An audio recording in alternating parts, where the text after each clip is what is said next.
Hi, I'm Dr. Adam Dorsey, a psychologist in private practice in San Jose, California, and last week I shared my own anxiety and how I was dealing with it around the COVID crisis. I have some other ideas that might be helpful that have occurred to me over the last week and things that I plan on putting into action, things that I hope might be helpful to you in some way. They include three things, basically. One is the meaning that we ascribe to this event. The second thing is what to focus on, what you want to focus on, and finding ways to focus on that, and loneliness and how to stay connected in the midst of so much sheltering and cloistering during this time. So the first piece is meaning. We are humans. We are meaning-based creatures. We assign a meaning to events. It's good or bad. As Shakespeare once said, it is neither good nor bad, it is thinking that makes it so. And to echo that idea, and possibly even more poignantly, was Dr. Viktor Frankl, a Jewish Viennese psychiatrist who survived the Holocaust. While he was in the camp, after having lost everything, he recognized that everything can be taken away from a person except for the last of human freedoms, to choose one's attitude in any given circumstance. Okay, so he set the bar really, really high, but we can take a page out of his playbook and use it to our advantage right now.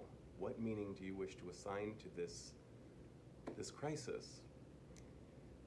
Another idea is that in Mandarin, the two Chinese characters assigned to the word crisis can also be read as danger or as opportunity. What opportunities are available to us given the constraints imposed by this virus?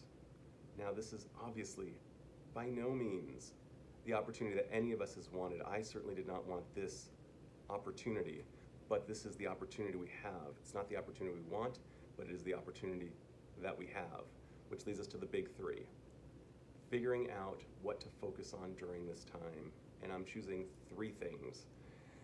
For me, and they can be whatever they want for you, for me they are family first, my work second, and my community third. I'll describe and unpack these as they present themselves for me.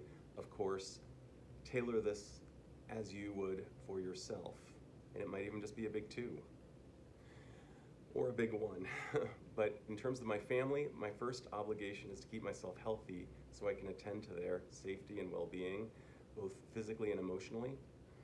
I also will want to try novel things with my family, such as doing things we haven't been doing. A big one would be we have a ton of digital photos from many years, and we have not looked at these photos. We should look at these photos, and I intend to make that a thing. We have a ton of family videos. We've not looked at those videos. I'd like to look at those videos, and the same thing with board games. We've not been playing the board games. We'll play them. With my work, one thing I'm doing right now is creating these videos in the hopes of helping people out there with my areas of expertise and by being open and vulnerable to you all, sharing my truth as I see it. So that kind of actually bleeds into community, and certainly I'm doing my best to reach out to my friends, check out how they're doing, and family who are not in my home. That leads us to loneliness.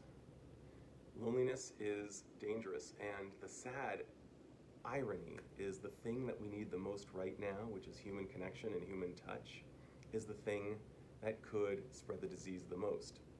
Fortunately, we are living in a time when video is available to us. We can meet via FaceTime, Skype, Zoom, however you want to meet. Seeing a human face is very important.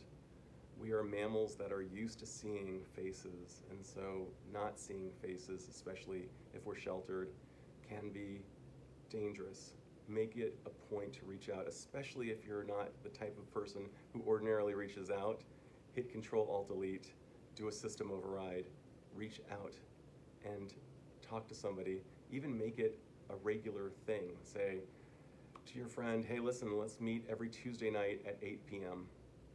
Make it a ritual, make it something you can look forward to, and have meaningful conversations. Don't just talk about the virus, don't just talk about politics or technology. Talk about how you're actually doing. Consider two things. Talk about how what's been good in your life and what's been challenging.